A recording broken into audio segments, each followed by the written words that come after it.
Welcome to Franklin Upfront. I am your host, Mr. Franklin. A very special welcome to all of you joining me here on this podcast. I invite you to like, comment, share, and subscribe. This week's topic: narcissism and other mental illnesses in the Black community. First of all, I'm going to start off by saying that poverty is more prevalent in the Black community than other communities. Poverty is a false construct. Well, false is a wrong choice of words. It's an artificial construct used as a means of control.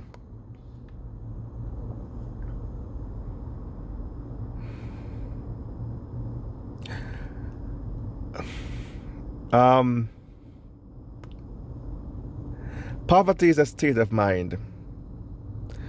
But first, that state of mind had to be created. Poverty is an artificial construct that was created in the minds of those who perpetuate it.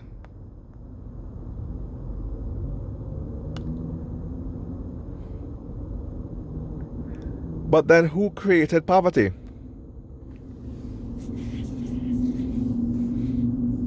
The Black community is full of narcissistic parents, siblings, especially those who are older than you.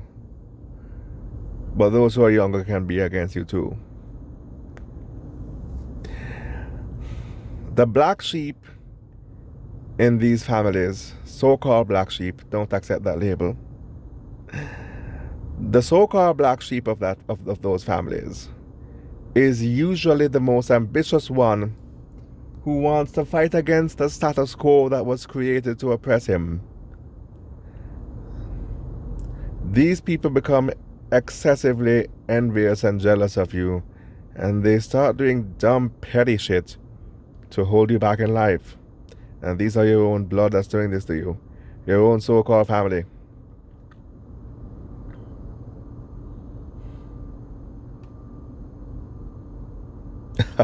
And then they turn around and tell you the white man is the enemy, the white man is the white devil. I mean, yeah, he did some things too. I'm not going to sit here and say no. But did he create the poverty in your community, black man?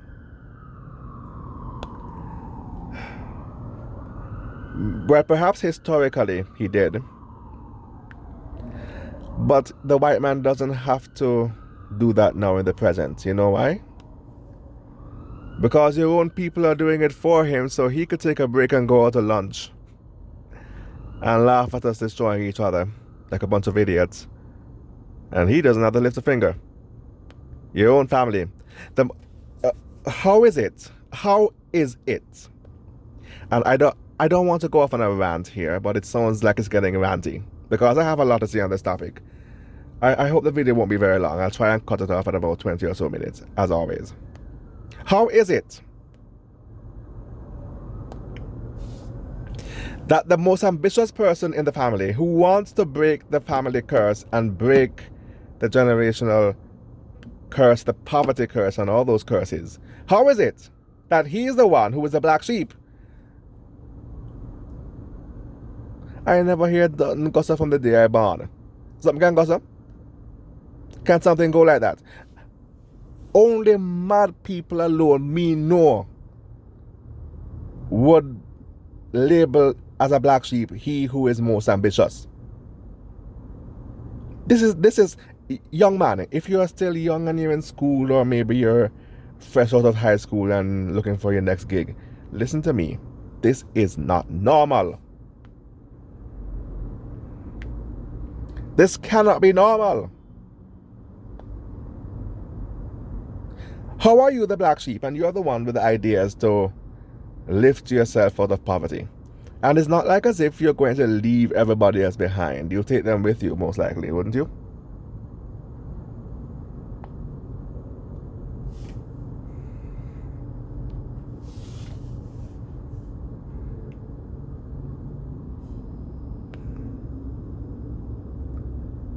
You take them with you. But it doesn't make a difference. Whether you intended to or not, they just don't want you elevating. Most of these families are run like a cult or like a little mob. They have this mob mentality that they're being run like the mafia.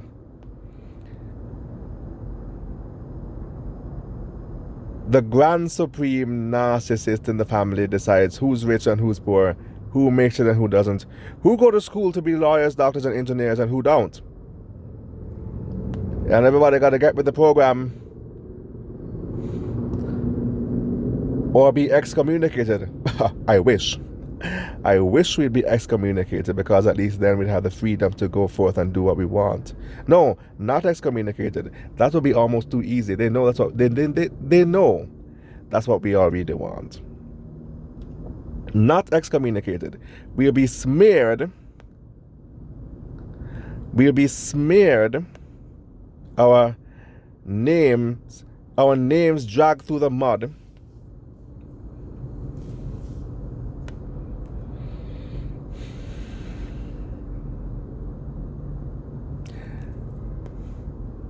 We're made to look like we're crazy. And if we're not emotionally strong enough, we'll be triggered to act like we're crazy to prove them right. And people will buy into it and believe, because they look calm and cool and collected, and we're the ones who look unstable and out of control.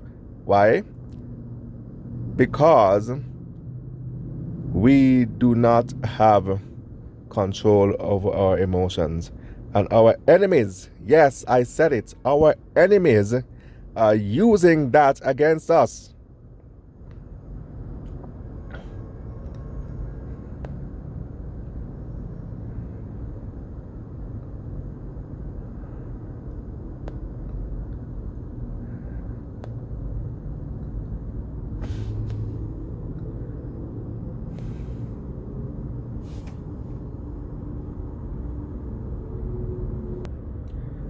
But despite them being your enemies, they want you to nonetheless turn a blind eye to all of their sins and imperfections and collaborate the false narrative as to who they're trying to pretend to be, much to our expense. That's why they don't want us leaving. They'll cut us off at the knees every chance they get, sabotage our savings goal, job search goals, all those goals to go back to school. Sabotage all of that to keep us around so they could keep manipulating us into feeding their ego.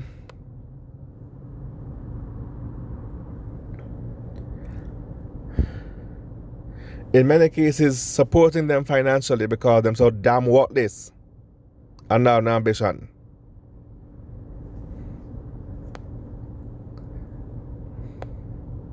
They ain't about shit, but they want us. They want to sabotage the very people who they want to feed off of and who they want to support them financially. That doesn't make any sense. That is crazy. We're the only ones who behave this way. We want other nations of people to accept us, and we wonder why they don't. Because that's crazy. Who the hell want to be around that? Shake up your folly grounds. And then the greatest irony of all now is if you defy the odds and you make it regardless, they want to come back around you. That's when they want to come back around you. Yeah, man, I'm a youth that, you know. I'm a youth that, you know. My youth a big baller, you know. Play for the Knicks, you know. Damn idiot. Now you want... Now you want all the attention. You want to be the proud mommy or proud daddy. And you even want financial support as well from your big superstar baller son or rapper son or daughter.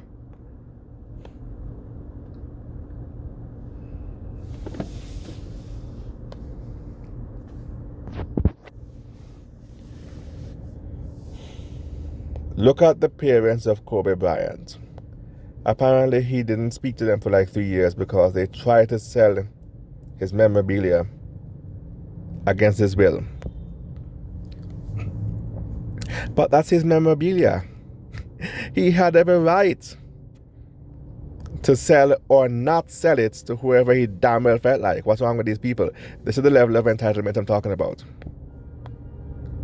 And when they were taking advantage back in those days, they never dreamt that their time with him would be cut short, as was proven to us about 2 weeks ago when the helicopter crashed. Now they're mourning. They're in mourning. I don't feel sorry for them. It is my personal impression that they're not very good parents. I don't feel sorry for them.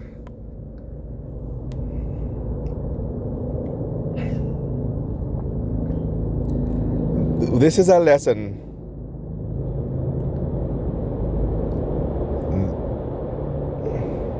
Hold on, people. Let's hope that this, if you can hear a helicopter in the background, I'm in that kind of area in town. So let's hope it goes away pretty quickly.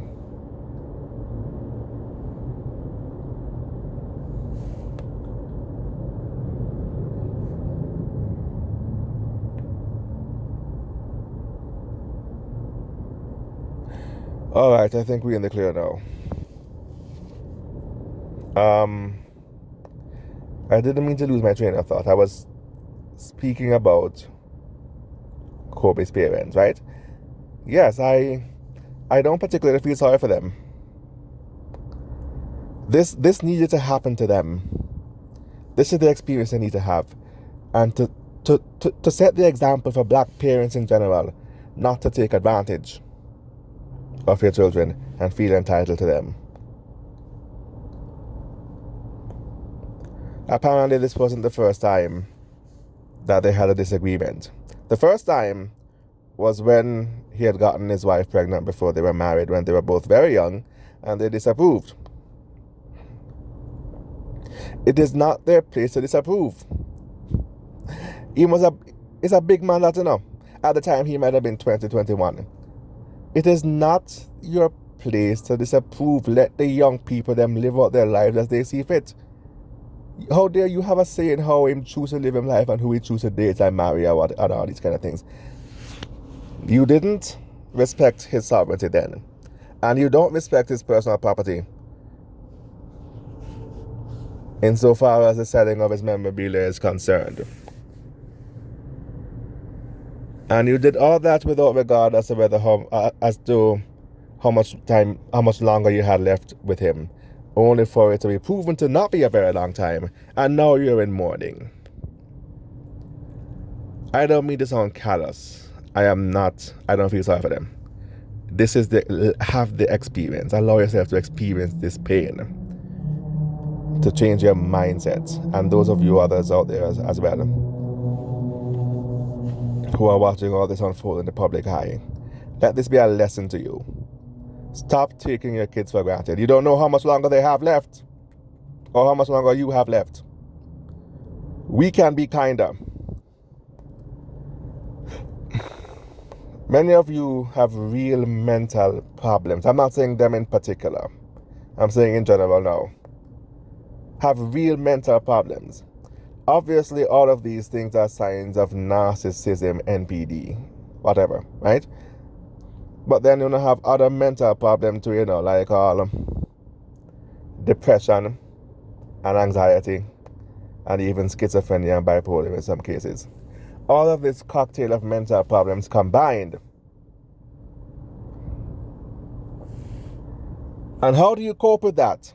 How do you cope with that? No, you, not in a positive way. You're too proud to seek help. Seeing a psychiatrist in the black community is frowned upon as being weak, or it's confirmation of how crazy one is. When there's nothing wrong with that, you'd be better off if you got the help you need, as opposed to allowing yourself to deteriorate and get worse, as is often the case.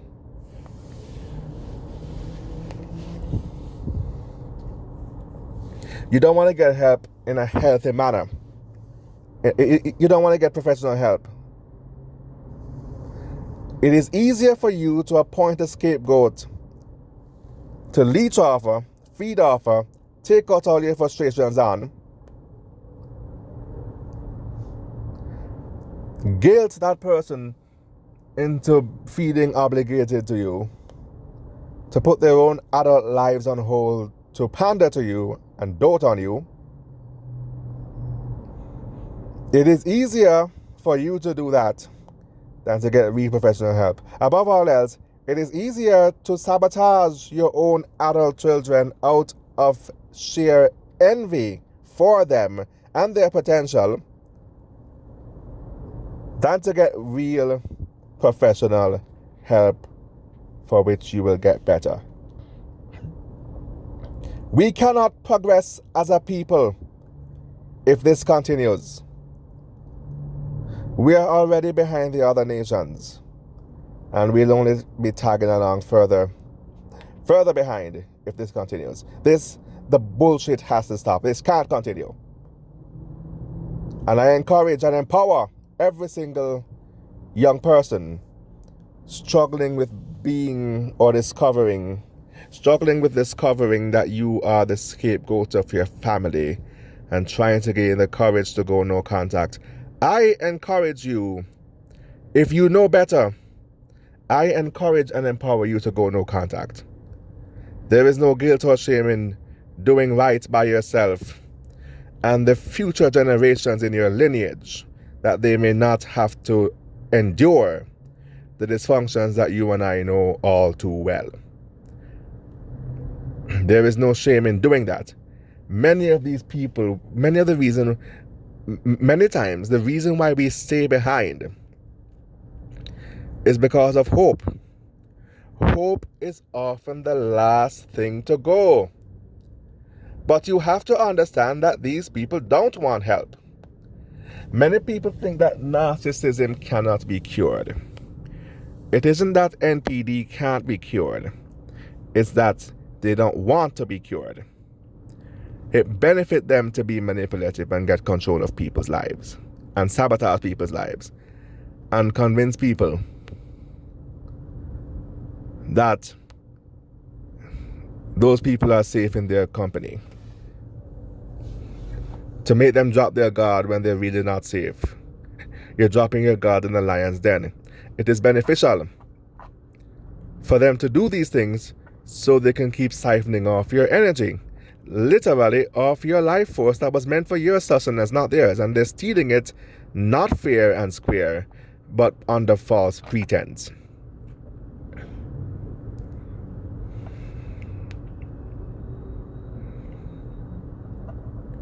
There is no shame in preventing that from happening.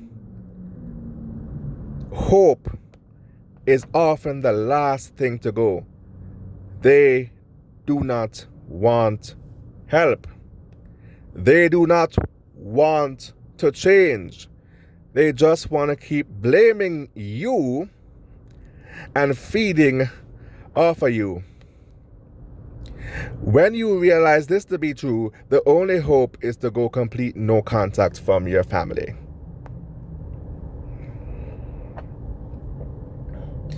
That's the only thing you could do.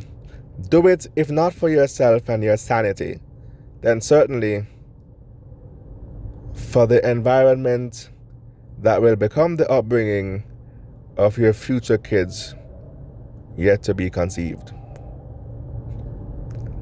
Do it for them.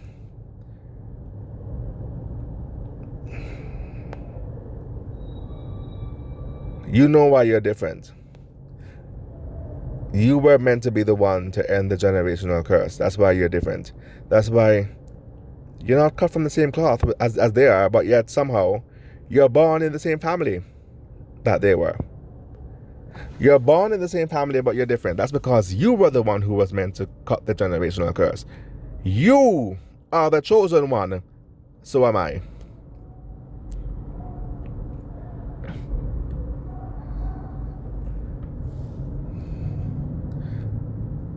You can't help them.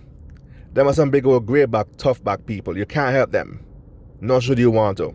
You only have a finite amount of energy. that was meant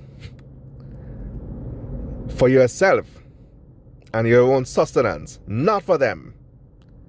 You shouldn't want to help those who themselves don't want to be helped, don't want help for themselves. That don't make no sense. That's not normal.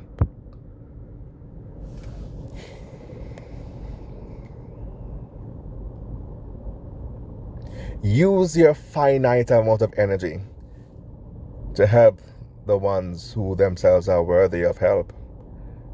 Those who are not even here yet, innocent little angels who will soon be the joy of the world. But first you gotta find healing and growth. And then you start your family with somebody who is equally as healthy as you are.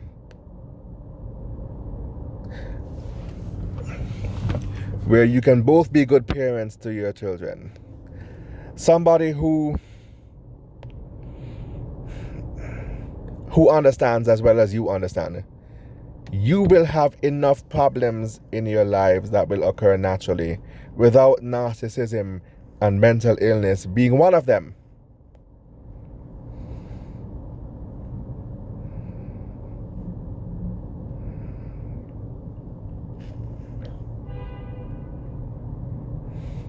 If they want to stay there in that house and that community, because yours is not the only family,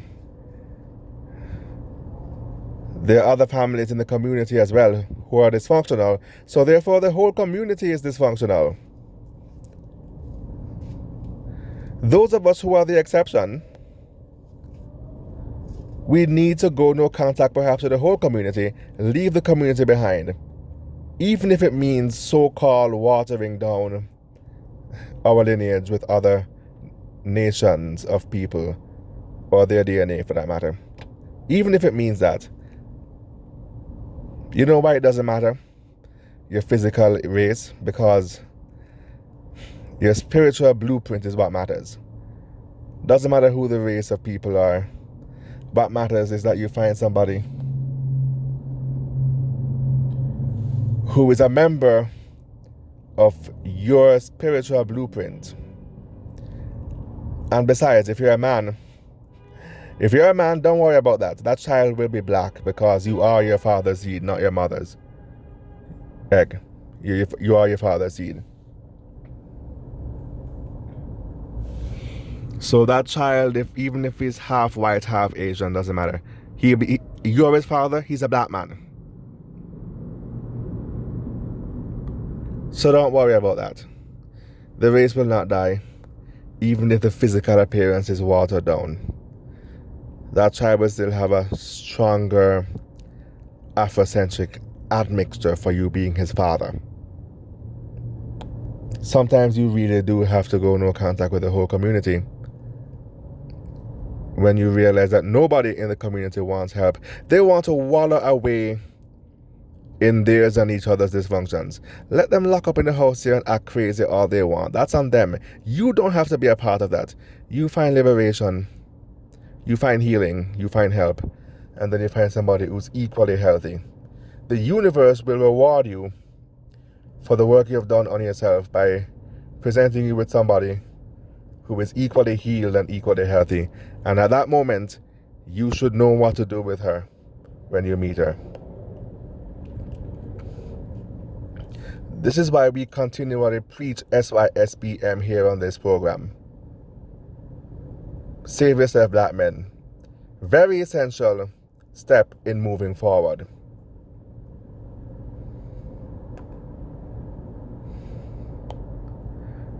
Very essential step. And you know what? SYSBM is a blessing in disguise. It helps us realize that there's a whole world out there outside of our community, outside of our so-called hood. Hood. Alright, so it helps us realize the world is our oyster, and we don't have to be loyal to people who are not loyal to us. But the healing must come first. Can't practice SYSBM in a gaslighted state of mind where you don't even understand what reality is or what normal is. How will you know the right person when you meet them? You have to heal first. There is no shame in seeking professional help, gentlemen. No shame. No one has to know you're doing it. It could be your little secret. No one has to know. The black community, those of us who are serious about moving forward, we could use some healing. This is where it begins. Okay, I think I've gone on long enough for this particular podcast. Next week's topic is the Maslow hierarchy of needs listed incorrectly? Is the Maslow hierarchy of needs listed in the incorrect order? I hope you join me then. I am Mr. Franklin. This has been Frank and Upfront.